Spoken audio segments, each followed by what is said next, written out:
Hi everyone, I'm Dr. Albert and today's topic is to floss or not to floss. That's our question. We get a lot of patients who ask, should we floss? Should we not floss? Ask a simple question. You eat once a day, 2 times or 3 times. Most of us eat 3 times a day.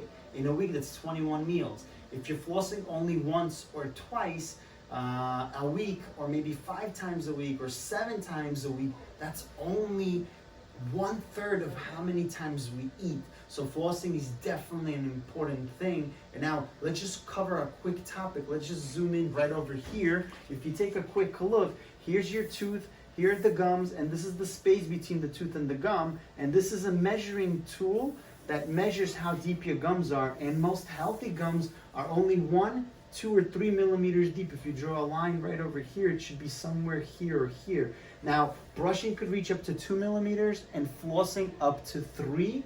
And in this case, if you have deeper pockets, you can't reach anything. And we want you to keep flossing to keep everything out. Now, there are, if you take a quick look, many different ways to floss. The first floss is with the regular threading floss. You find which one you like. I like myself personally the waxed ones. When you tear them, they don't really actually tear in your teeth and they go in.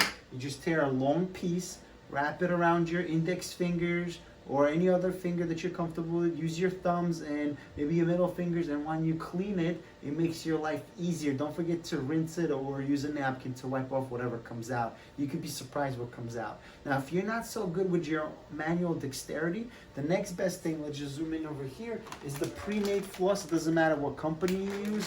What they are is inside, you take a quick look. Right over here, we're gonna actually zoom in. Can you see? This floss is pre-made.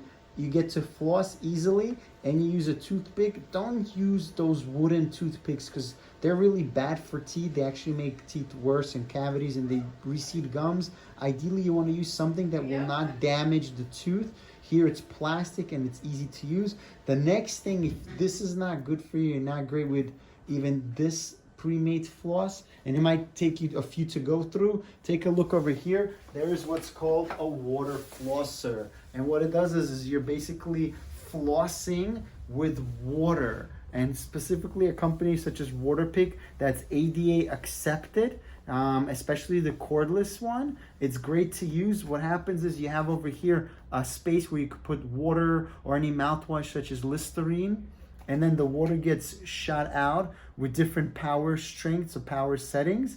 And then what it does is it actually shoots water between the gums. And the cordless ones are very narrow and small. They could be used and left on your sink. And over here you have multiple tips to use.